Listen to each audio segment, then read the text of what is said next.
now on the extreme flooding out of Kenya. Officials say 40 people have died in western Kenya after a dam collapsed there. It comes as the death toll in the country surpasses 100 due to flooding.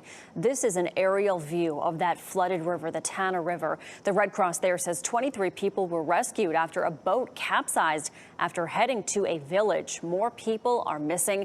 The extreme flooding is causing schools to postpone their second terms, and nearby Tanzania and Burundi are also dealing with extreme flooding as well.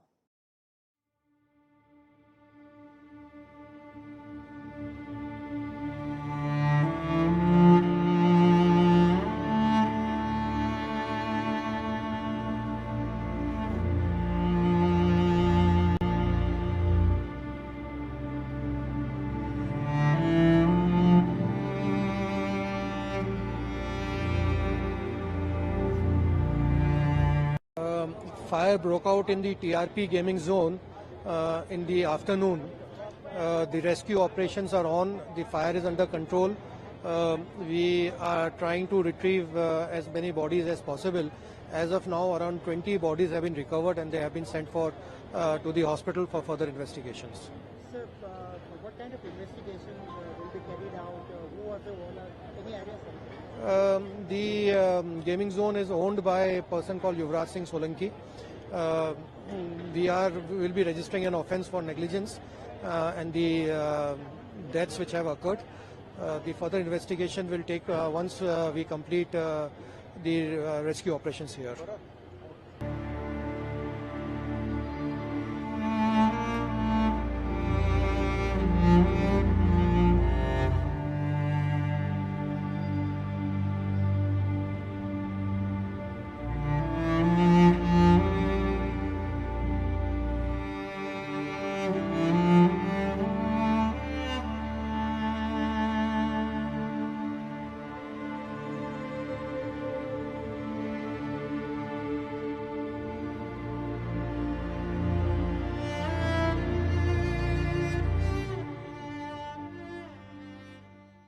Good evening, and thank you for joining us on this Sunday. It has been a horrific month for people living in the nation's heartland. The latest severe storm system overnight has killed at least 16 people, and tonight more than 100 million of you are under the threat of dangerous weather. The worst of the devastation stretching across Texas, Oklahoma, and Arkansas. Denton and Cook counties in Texas are among the hardest hit. CBS's Dave Malkoff is in Valley View, Texas, about 60 miles north of Dallas. Good evening to you, Dave. I see there's a lot of devastation there behind you. There is, Jerika. Good evening. The threat of severe weather remains active tonight, and scenes like the one behind me have people in the South and Midwest bracing for impact. Deadly severe weather is on the move. Multiple violent tornadoes are moving across the South and Midwest tonight, where more than a dozen people are dead and many more injured. The trails of damage stretching across Texas, Arkansas, and Oklahoma. Hellish headed right for us. Daylight exposed the devastation from a confirmed tornado in Cook County, Texas. From the roof, it's all coming down. Yeah, everything coming down. We saw how it was moving, everything. This is what remains of a rest stop about 90 minutes north of Dallas. I kid you not, 30 seconds in, someone goes, "Get to the bathroom now." That voice was holiday traveler Hugo Parra, whose quick thinking likely saved lives. So you got everybody into both of the bathrooms? Both, and some people stay on the hallway. What we heard was, "Get to the bathroom now." And that's when everything hit. It saved me and my wife's life, and 50, 60 other people. The same system then moved through neighboring Arkansas, where at least 6 people are confirmed dead. Rain and massive hailstones pounded homes across the South this weekend. In Oklahoma, 2 people were killed and several more injured when powerful storms passed through overnight. And back here in Texas, search and rescue efforts are still underway, and officials fear the death toll could continue to climb. Power remains out for hundreds of thousands of customers from here in Texas all the way up to Ohio as power crews get ready to put the power back on for people this Memorial Day weekend, Jerika. Yeah, it's a rough one. Terrifying accounts there. Dave Malkoff, thank you. Also this hour, rescue efforts continue in Papua New Guinea following a deadly landslide on Friday that is projected to have claimed the lives of over 2,000 people.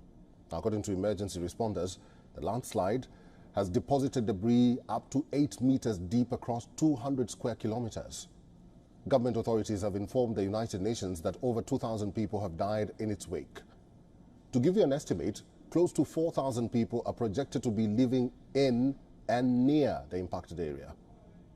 While the government and defense forces have deployed in extensive rescue efforts on ground, heavy equipment required for the rescue, such as excavators, are yet to reach the village.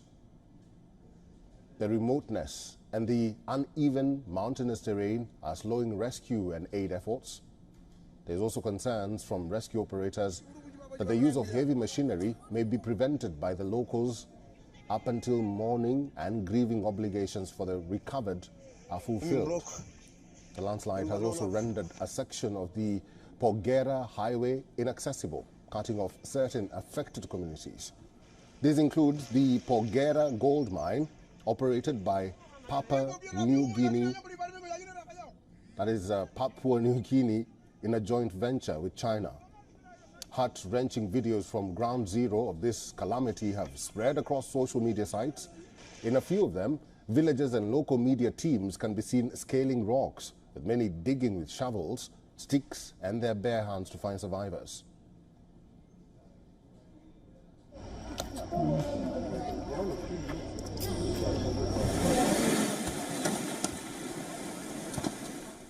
It is important to note here that there has been no official count on the deaths, though the United Nations Migration Agency on Sunday estimated more than 670 people had died. The agency based its death toll estimates on information provided by officials at Yambali village in the Inga province, more than double the initial number of possible fatalities reported by local media. A humanitarian convoy has started distributing bottled water, food, clothing, hygiene kits, kitchen utensils, tarpaulins, as well as personal protective equipment. Neighboring countries, Australia and French administrators from New Caledonia have also offered emergency assistance.